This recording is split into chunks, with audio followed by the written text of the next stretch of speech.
Tuhan bersamamu.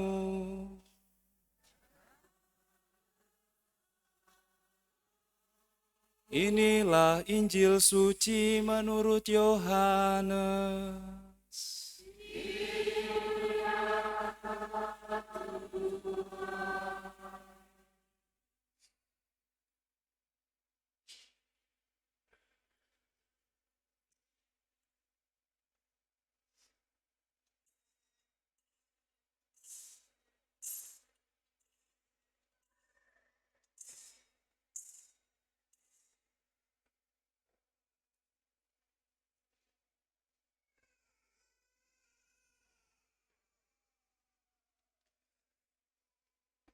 Sekali peristiwa Yesus berkata kepada Nikodemus yang datang kepadanya waktu malam,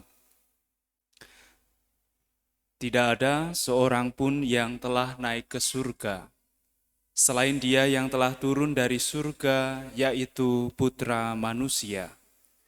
Sama seperti Musa meninggikan ular di padang gurun, demikian juga Putra Manusia harus ditinggikan, supaya setiap orang yang percaya kepadanya beroleh hidup yang kekal. Karena Allah begitu mengasihi dunia ini, sehingga Ia telah mengaruniakan Putranya yang tunggal, supaya setiap orang yang percaya kepadanya tidak binasa, melainkan beroleh hidup yang kekal. Sebab Allah mengutus Putranya ke dalam dunia, bukan untuk menghakimi dunia, melainkan supaya dunia diselamatkan melalui Dia." Demikianlah sabda Tuhan.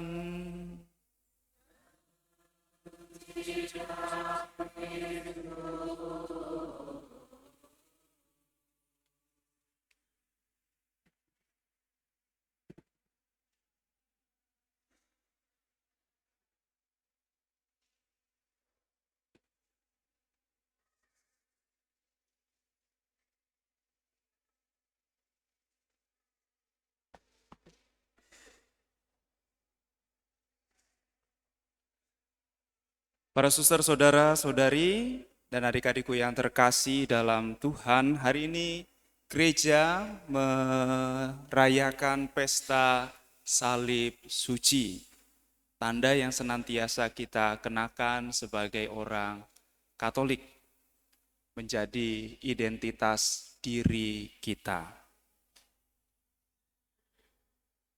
Pesta salib suci menjadi tradisi gereja ketika pada abad kelima, sehari setelah pesta penabisan gereja Makam Kudus 13 September, kayu salib suci diperlihatkan kepada umat di Yerusalem. Perayaan ini melahirkan pesta penemuan salib suci. Menurut Santo Ambrosius, Uskup Milano, kayu salib suci Yesus Tuhan kita ditemukan kembali oleh Ratu Helena, Ibu Kaisar Konstantinus, kaisar yang membuat agama kekristenan menjadi agama resmi di Romawi sampai sekarang banyak. Kemudian salib itu dibagi-bagi menjadi potongan-potongan kecil untuk disimpan dalam batu altar. Biasanya di altar ada relikui-relikui tertentu yang menguduskan altar. Di gedung-gedung gereja di seluruh dunia sebagai relikui. Mulanya perayaan ini diperingati sebagai hari raya hanya di ritus timur. Namun pada abad ke-7 perayaan ini diterima dalam ritus Latin, Romawi, dan sekarang kita mengenalnya sebagai pesta pemuliaan salib suci. Para suster, saudara-saudari, dan adik-adikku yang terkasih dalam Tuhan,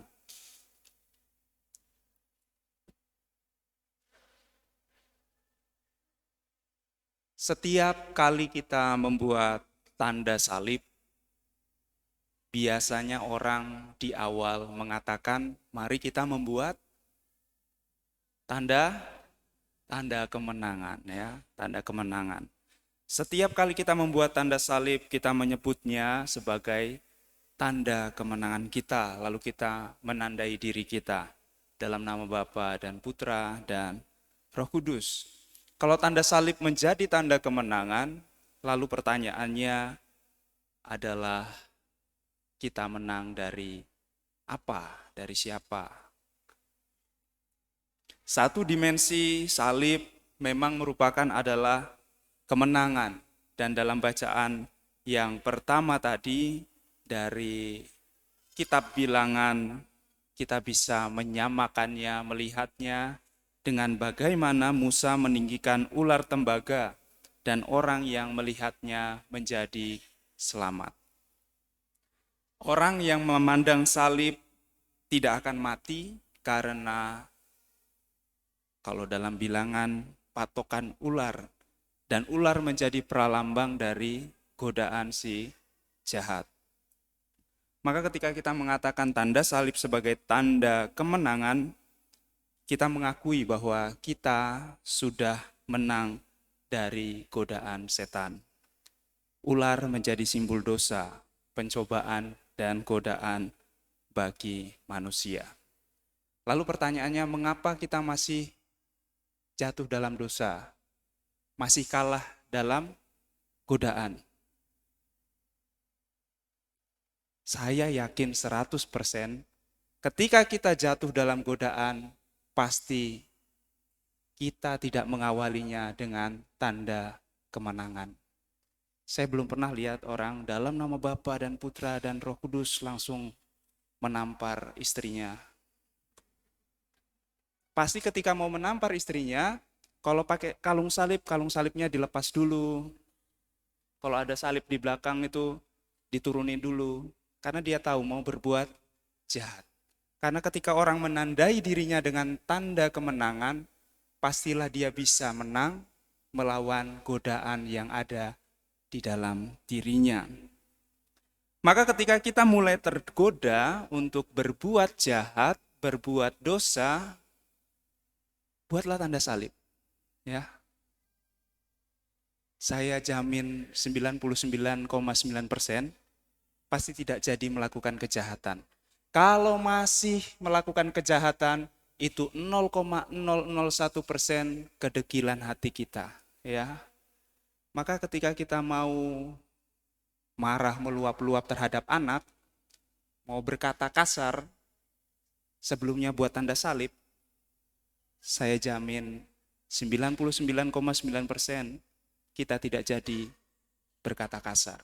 Kalau masih berkata kasar, itu faktor 0,1% kedegilan hati kita.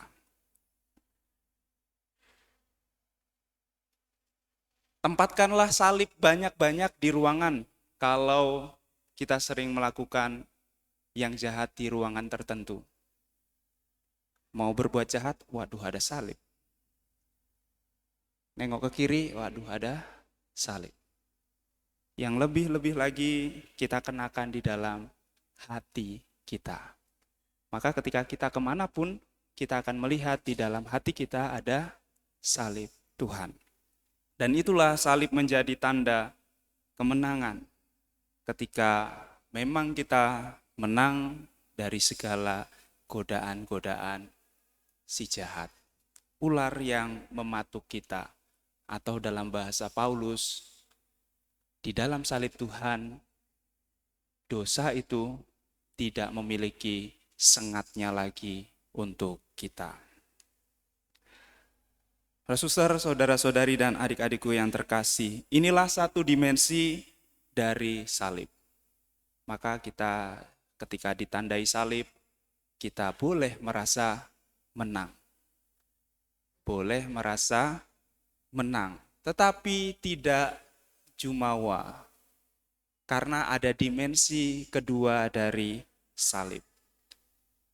Dimensi yang kedua, salib bukan hanya tanda kemenangan, melainkan juga seperti yang dipesankan oleh Rasul Paulus dalam suratnya kepada jemaat di Filipi, salib adalah tanda perendahan diri yang total. Maka kalau orang menandai dirinya dengan tanda salib, dia merasa menang tetapi tidak sombong, tetap rendah hati. Atau dalam bahasa teologisnya disebut kenosis, pengosongan diri. Walaupun dalam rupa Allah, Kristus Yesus tidak menganggap keserupaannya itu sebagai sesuatu yang harus dipertahankan, melainkan ia mengosongkan dirinya menjadi sama dengan manusia, bahkan sampai wafat di kayu salib.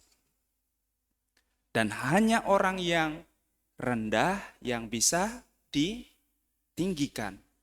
Ketika orang sudah menempatkan dirinya di tempat yang setinggi-tingginya karena kesombongannya, hanya ada satu kemungkinan. Orang yang ada di tempat tinggi, kemungkinannya hanya satu, jatuh. Maka ketika kita membuat tanda salib, selain kita ingat ini tanda kemenangan, kita juga serentak mengingat tanda salib sebagai tanda perendahan diri. Dengan membuat tanda salib, kita menyadari diri sama dengan saudara kita yang lain. Kita diciptakan sebagai citra Allah yang semartabat.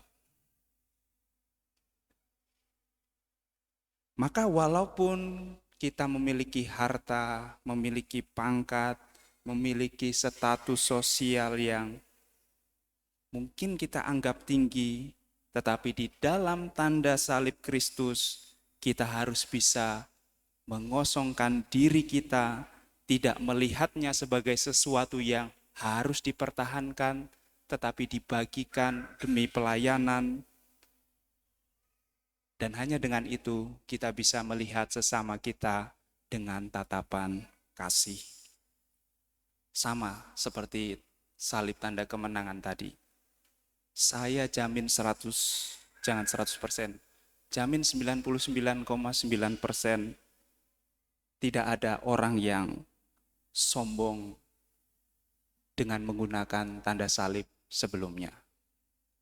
Ya, buat tanda salib, kemudian dia bilang, woi gue punya ini ya, gak ada. Orang kalau mau sombong pasti kalau bisa gak ada salib, gak ada dilupakan sejenak Tuhan. Kalau orang mau sombong kemudian dia buat tanda salib, pasti dia akan mengingat dirinya juga diselamatkan oleh Tuhan sama seperti orang lain. Inilah dimensi kedua dari salib. Yang pertama, salib tanda kemenangan, tetapi meskipun kita menang, kita tidak boleh sombong, karena salib juga mengingatkan kita akan kerendahan diri kita. Yang kedua, salib menjadi tanda kerendahan hati. Para suster, saudara-saudari, dan adik-adikku yang terkasih. Lalu yang ketiga, salib menjadi tanda karunia kehidupan kekal. Maka kalau kita mendampingi orang dalam sakratul maut, baiklah kalau kita bimbing mereka untuk mengatakan dalam nama Bapa dan Putra dan Roh Kudus. Amin. Selama ini ketika kita mendampingi orang-orang yang dalam sakratul maut, apa yang kita sampaikan kepada mereka? Kalau kita mengimani bahwa salib adalah karunia kehidupan kekal, maka kata-kata tanda salib ini harus kita bisikkan senantiasa, sehingga orang sungguh meninggal di dalam salib Tuhan. Karena begitu besar kasih Allah akan dunia, sehingga ia mengaruniakan anaknya, supaya setiap orang yang percaya beroleh hidup yang kekal. Tuhan Yesus, anak manusia yang harus ditinggikan di dalam salib, dan dalam salibnya lah kita menerima kehidupan kekal. Maka para suster, saudara-saudari, dan adik-adikku yang terkasih dalam Tuhan, sebagai penekanan, setiap kita membuat tanda salib, kita diingatkan akan Allah Tritunggal yang kita imani, yang membuat kita bisa dan mampu untuk pertama, menang terhadap godaan-godaan yang menyerbu kita. Lalu yang kedua, membuat kita mampu merendahkan diri dengan mengosongkan diri kita sama seperti Yesus. Lalu yang ketiga, tanda salib membuat kita mampu berharap akan hidup yang kekal. Semoga Tuhan memberkati kita.